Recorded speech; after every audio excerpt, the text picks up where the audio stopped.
Hello everyone, welcome to another Guild Wars 2 video.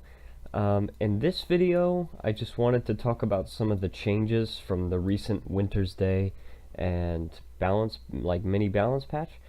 Specifically the changes regarding Warrior, and so this is not going to be a build video, but I will also update you guys on the state of my builds. Because we got some progress going there. So, as you might be able to tell, I'm a little bit sick. I've been sick for the past couple of days, but I really wanted to put out this video. Hopefully I get better soon. But anyway, so we have some interesting changes to Warrior, which a lot of warriors say that it's a nerf. I think it's actually a buff. Because you have to kind of look at it using the context of everything rather than just looking at it by itself. So first of all, we have Reckless Dodge. Now, Reckless Dodge is in Strength, I believe.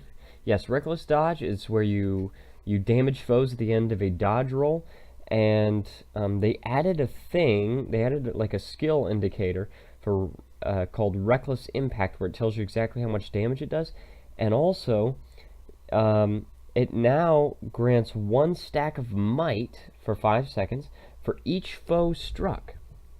So, quite cool. I think that is really cool. I thought... Now, it's saying here... Did they nerf might as a whole? Because if you look at this tooltip, it says... Might per hit, 5 seconds, 20 power, 15 condition damage. I don't believe it's supposed to work like that. I thought it was supposed to be 30. Wait. Oh, okay, never mind. It's supposed to be, I believe it's supposed to be 30 power per might, but it's just because we're being scaled down because this is Ebonhawk. But yeah, so it's granting you might up to 5 targets. Okay, so if you dodge into a group of targets, you're going to damage all of them, and you're going to get 5 might. Okay, so that gives Warrior an extra bit of might generation for all specializations, as long as they run Strength, meaning Core Warrior, Spellbreaker, and Berserker. Next, Stick and Move. Now, a lot of Warriors say that this is where the nerf was. I say it's a buff. And here's why. Before, Stick and Move, here it is, it's no longer called Stick and Move. What it used to be is that if your endurance was not full, then you would do 10% extra damage. Okay, and some warriors said that was awesome, that you could just keep dodging and you would just get this flat 10% damage boost. But the problem is, that makes your warrior incredibly glassy, because you've effectively, if you're maintaining that, which is, I don't think it was meant to be constantly maintained. If you're maintaining that, you're effectively reducing your sustain so much, because dodge is such an integral, such an important mechanic in Guild Wars 2, that for you to actually sacrifice half of them is really, really detrimental, I think. And especially, like, as a warrior, it's kind of interesting how you get to, like, sacrifice certain amounts of your sustain in order to do more damage, or sacrifice some of your mobility in order to do more damage, or whatever. But I think Stick and Move ultimately was just something that was meant to be just kind of a nice bonus in the heat of battle when you're doing a lot of dodging already, not for you to constantly maintain it. And I don't like that there were so many mechanics that would force certain classes to dodge or keep them from dodging, where if their endurance is full, like with the Ranger, I believe. So I'm glad they changed it. Instead, what it does is that for each stack of might, it now gives you plus 10 power. Now, like I said before, I think might gives you a base of 30 power for each stack, which means that 25 stacks, you've got 750 extra power. So now warriors will get 40 might per, or 40 power per stack of might, for a total of 1,000 extra power. So instead of having 750 extra power, they have 1,000, an extra 250 power. And also, keep this in mind, think about this. That means what a normal class has to have 25 stacks of might to maintain. Now, you can maintain that same level of power increase with only 18 stacks of might. And that's important, because we're going to get around to Mage, Bane, Tether in a second. Next. Mage, Bane, Tether has just fixed a text error associated with this trait that stated it applied vulnerability instead of revealed, so it's supposed to reveal your target. I guess there was a text error. I didn't notice it. Break enchantments fixed a bug in which the damage listed for in the skill fact was lower than the actual damage of the skill. We're not going to see the stuff here. I don't know why my phone just exited out of the patch notes, but we're not going to see the actual figure here because this is in Ebon Hawk, and I can go to Ebon Hawk actually. I mean, I can go outside of Ebon Hawk, which we will do soon. We'll probably go to like Frostgorge Sound or something like that. But I'm going to open this in Firefox so that it displays properly. But yeah, so basically before it was displaying the wrong actual amount of damage. And here they are. Next, Loss Aversion. Okay, this is kind of a cool buff to Spellbreaker. Added a missing skill fact that the trait cannot make critical strikes, and the damage has been increased by 300% in PvE only. Okay, so very cool. It helps you gain adrenaline and do some extra damage when you remove a boon. Still, I'm probably not going to take it. I might though. I might actually start taking it, because currently I'm kind of like, when I make Spellbreaker builds, I'm kind of a little bit like locked into slow counter, because Loss Aversion was so just useless in PvE, and Sun and Moon Style is only useful if you're taking daggers. So because of that, I was kind of locked into slow counter. I might start taking Loss Aversion, and you can do extra damage. I've checked; it does like 580 damage or something like that, and it can't critical hit, but it is unblockable, and it grants you 2 extra adrenaline. So I might start taking that actually, especially on my axe build, which already generates adrenaline quite quickly, and it's got these physical skills that will be removing boons. So when I remove a boon, do extra damage. Pretty cool. So next we've got Body Blow, just reduce the stacks of bleeding, increase the duration. Blaze Breaker is that a torch skill? I believe it's a torch skill. Let me check. Blaze Breaker. It reduced it to 1 stack for double duration. Flames of War, which is here, it's been reduced from 4 stacks to 2 stacks, and yeah, the final burning, and doubled the duration. Burning Shackles. I don't know what Burning Shackles is. What is Burning Shackles? I don't think that's not a Berserker. I don't know what Burning Shackles is, guys. Maybe it's probably a Berserker trait actually. Let's check Burning Shackles. Heat of the Soul.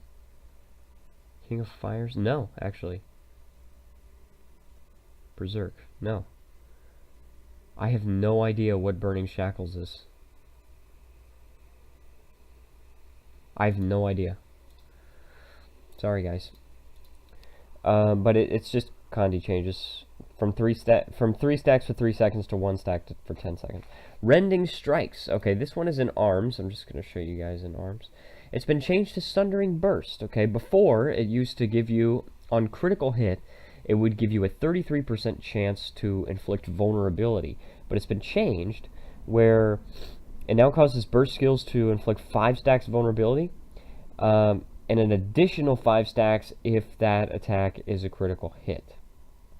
Okay, so, and then it has a 5-second cooldown, internal cooldown, for burst skills that trigger multiple times, such as, what is it?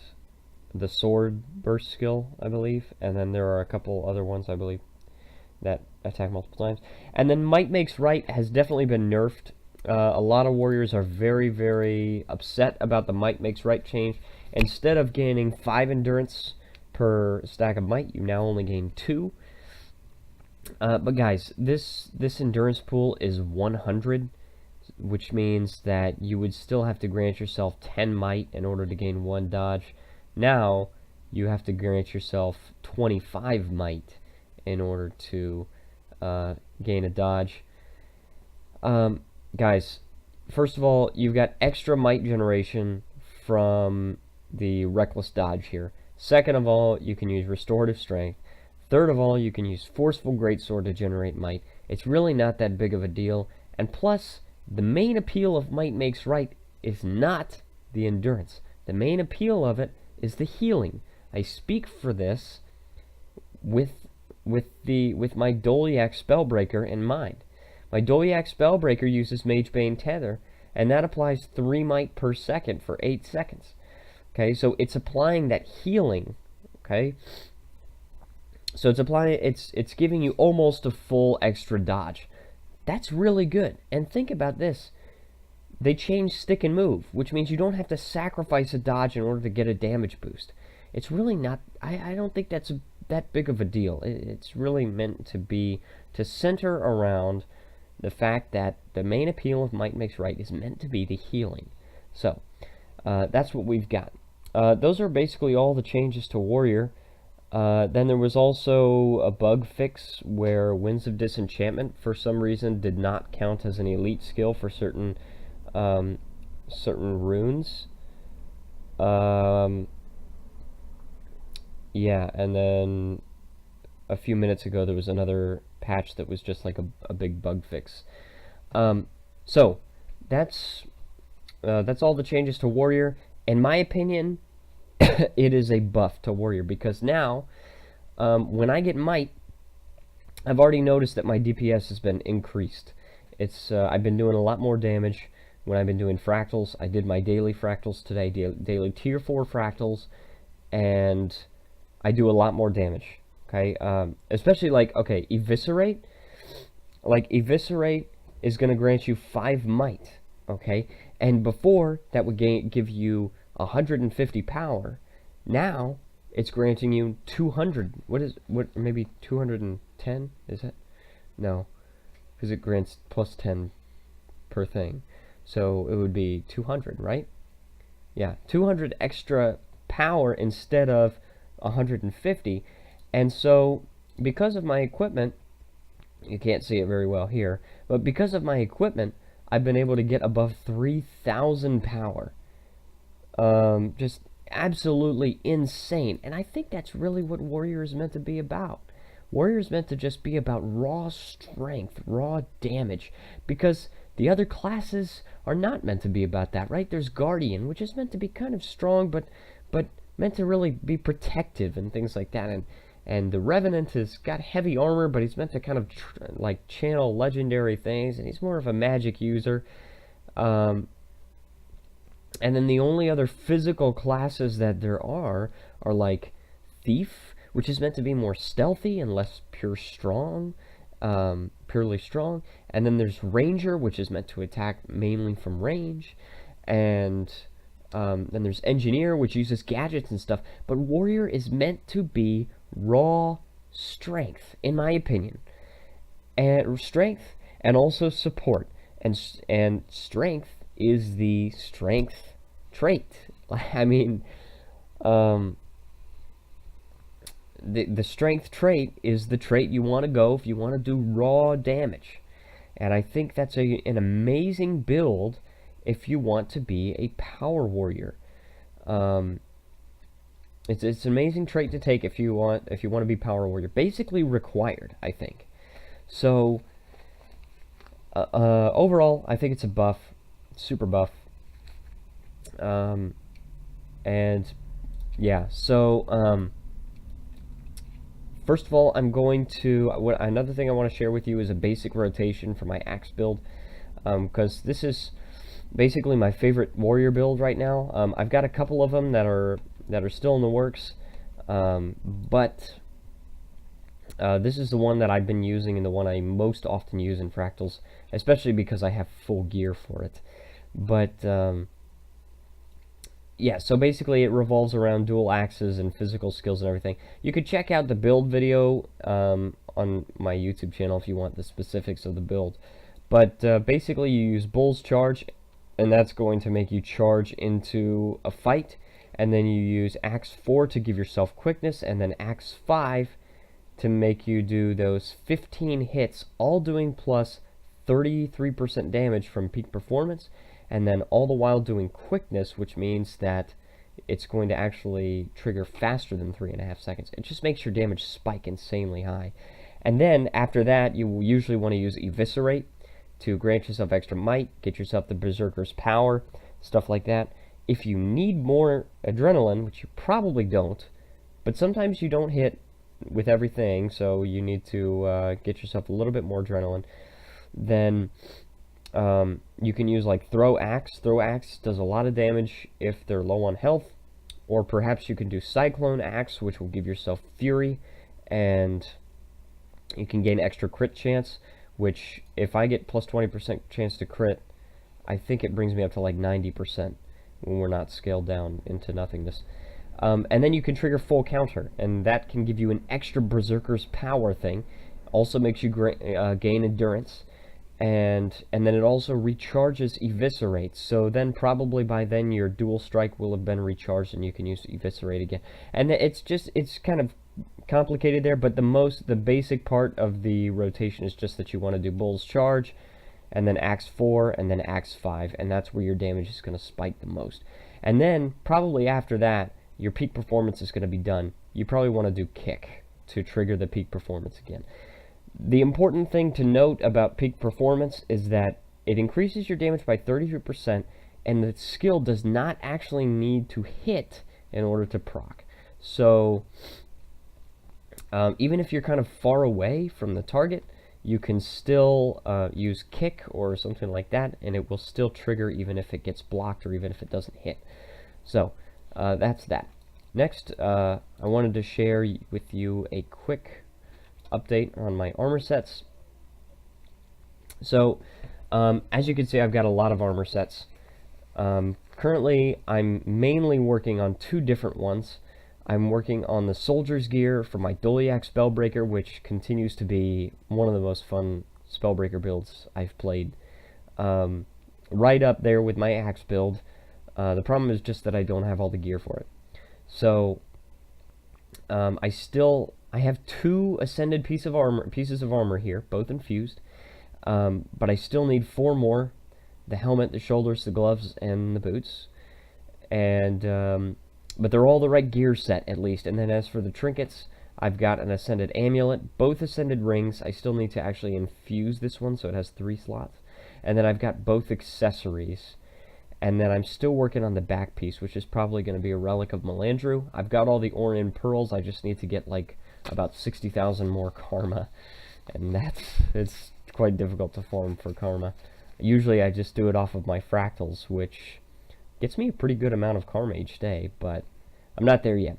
So I've got almost all the right stats, just need ascended quality for the armor, and then also need the back piece. And then also I've been using a shield with my Doliak Spellbreaker build. Where is that one? I've got the fractal shield right here, with the Sigil of Momentum that gives you up to like 125 extra toughness when you kill enemies. And I've been using Axe Shield with that one, with a secondary weapon of Hammer, and then Shield Mastery on the Doliak Spellbreaker build. I found that seems really fun. So there's that. I'm still working on my support Spellbreaker, which is meant to run with a Warhorn, and banners and stuff like that.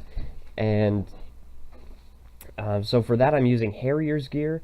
I have all the right stat sets for the armor, but I only have 2 ascended pieces, and I've only got 1 of the trinkets. I just have an amulet, and that's it. So I need to find a way to get those other trinkets. It's really difficult to get these Mist Talisman and Mist Pendant, and there's also Mist Band. It's really difficult to get those.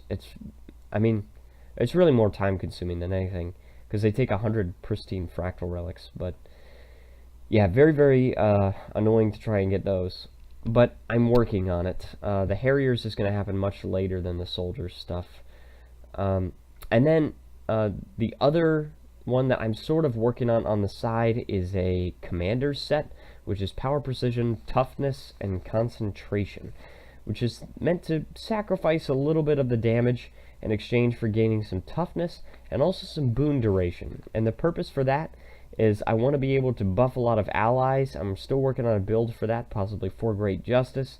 Trying to see how I can use like banners and shouts. Like Shake It Off is probably going to be a good utility skill for that, in order to buff my allies as much as possible.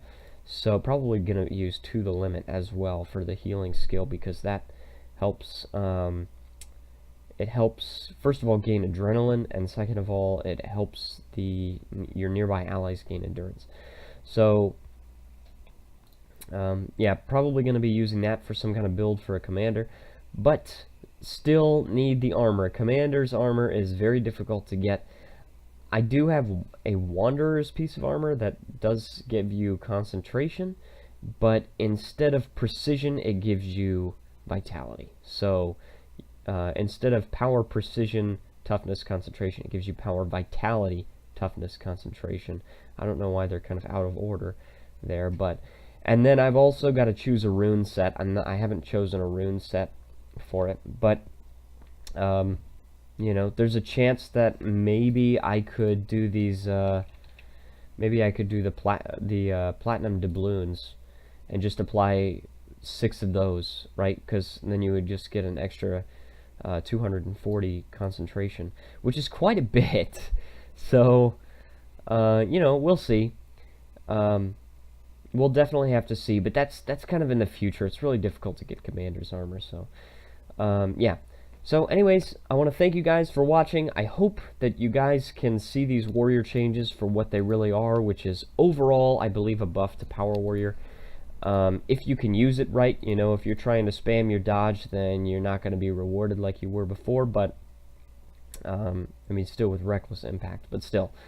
I hope that you guys could see these warrior changes as a buff, and hope that we can all, as a community of warriors, adapt and still manage to put out great builds and great damage and great power. Yeah, so that would be great. One last note, I have considered, some people have told me that a Berserker running dual axes as a power build would just be better, because they've got Smash Brawler, they've got Blood Reaction, which gains ferocity, and they've got Bloody Roar, which increases your damage while you're in Berserk mode. They've also got Always Angry, they've also got Fatal Frenzy, but listen guys, I've tried this Berserker build. It doesn't work. It's not.